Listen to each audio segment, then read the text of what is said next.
জ্বরটা শুরু হয়েছে মূলত ৯টার পর থেকে। আমাদের কর্ণফুলী নদী থেকে যখন বের হয়ে আমরা আউটডোরে প্রবেশ করছি, ওইখান থেকে উনি কাইট ৩০ থেকে ৩৫ ডিগ্রি কাইট হয়ে গেলে একটা জাহাজের খেলা শেষ। যখন ধাপাস ধাপাস ২-৩টা বাড়ি মারছে রোলিং এ, তো হঠাৎ করে আমাদের ক্যাপ্টেন স্যার নিচে আসলো, বলতে শাহ আমানত নাই, শাহ আমানত ডুবে গেছে। সমুদ্রে কোনো জাহাজ যদি ডোবে, সেই জাহাজকে কখনো উঠানো হয় না। দেখি চট্টগ্রাম থেকে প্রায় ২০০ নটিক্যাল মাইল দক্ষিণে ছিলাম, মানে গভীর সমুদ্রের গভীরে ছিলাম। তো ওইখানে আমরা ফিশিং করতেছি, জালটা ফেলছি, বেশিক্ষণ হয় না, মাত্র ২০ মিনিটের মতো, না জানি আধা ঘন্টার মতো এরকম। তো আমাদের ক্যাপ্টেন স্যার বলতেছে জাল তোলো, আমরা চিটাগং দিকে চলে যাব। বলতেছে ওয়েদার খারাপ। স্যার যে ওয়েদার খারাপ বলছে, আমরা আকাশের দিকে তাকিয়ে দেখি মানে পুরো আকাশ পরিষ্কার, পানি একদম শান্ত, এখানে ঝড়ের কোনো পূর্বাভাসই নেই।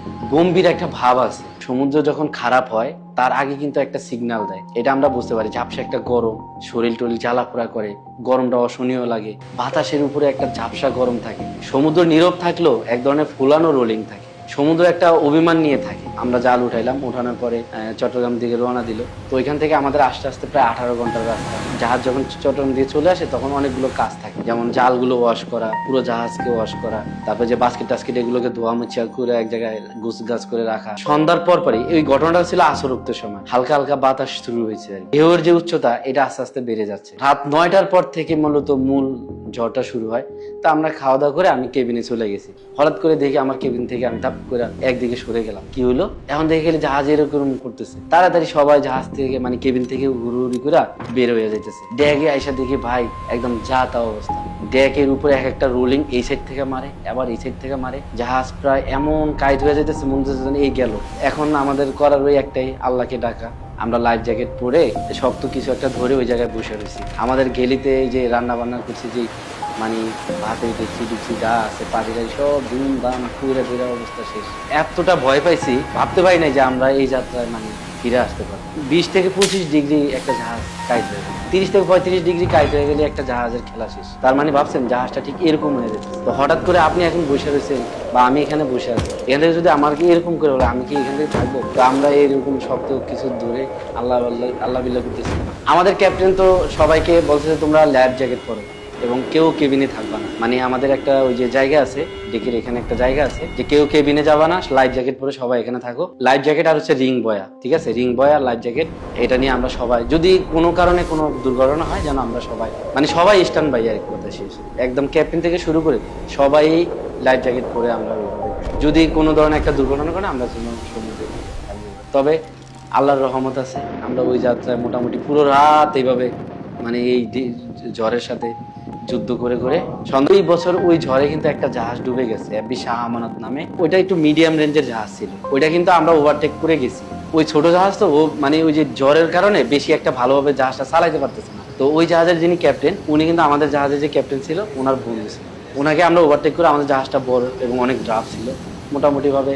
যাই হোক, ঢেউর সাথে যুদ্ধ করে, বাতাসের সাথে যুদ্ধ করে আমরা প্রায় 10 থেকে 15 নটিক্যাল মাইল ওনাদেরকে রেখে আমরা চলে আসছি। তো হঠাৎ করে আমাদের ক্যাপ্টেন স্যার নিচে আসলো, বলতে শাহ আমানত নাই। কি হয়েছে? শাহ আমানত ডুবে গেছে। আমরা সবাই তো মানে ওইটা ডুবে গেছে এইভাবে, প্রথম যে রোলিং এরকম কাইট করে ফেলাইছে ওইটা আর সোজা হইতে পারে না। আল্লাহর রহমত আছে, ওই জাহাজের একজন নাবিকও কোনো ক্ষয়ক্ষতি হয় না, সবাই সেফলি। এটা কাইট হয়ে যাওয়ার পরে এটা যখন সোজা হচ্ছে না, তখন সবাই কি করছে, সমুদ্রে ঝাঁপ দিছে। ঝাঁপ দেওয়ার পরে ওই যে জাহাজগুলো মূলত একটার সাথে আরেকটার সাথে কানেক্ট, যোগাযোগ থাকে, যে ওই যে ওয়েদারটা যে খারাপ বা ঝড় যে আসতেছে, সবাই একসাথে কথা বলে জাহাজগুলো মানে চট্টগ্রাম দিয়ে রওনা দিছে। তো মোটামুটি ধরেন 1 নটিক্যাল মাইল বা 2 নটিক্যাল মাইল দূরে দূরে দূরে দূরে কোনো না কোনো জাহাজ আছে। তো ওইটা যখন কাইট হয়ে গেছে, ওই ক্যাপ্টেন তো অ্যালাউন্সমেন্ট করে দিয়েছে যে আমার জাহাজ অলরেডি কাইট হয়ে গেছে, সম্ভবত জাহাজ আর বাঁচানো যাবে না, আমরা ডুবে যাচ্ছি। তা আশেপাশে বড় লেভেলের যে জাহাজগুলো, তারা মূলত তাড়াতাড়ি আইসা ওই নাবিকদেরকে মানে উদ্ধার করছে। পরে ওই সব নাবিকদেরকে যে যত মানে সবাই এক জাহাজে সবাইকে নেয় নাই। যেমন ধরেন এই জাহাজটা ভেসেলটা যতটুকু পারছে 2-3 জন নিছে, বা আরেকটা ভেসেলে 2-3 জন নিছে, এভাবে নিয়ে নিয়ে সবাইকে সেফলি মানুষগুলোকে উদ্ধার করছে। আর ওই জাহাজটা ওইভাবে কাইট হয়েছে, কাইট হওয়ার পর আস্তে আস্তে আস্তে আস্তে ওই অনেকে টাইটানিকে নেবে। সমুদ্রে কোনো জাহাজ যদি ডোবে, সেই জাহাজকে কখনো উঠানো হয় না।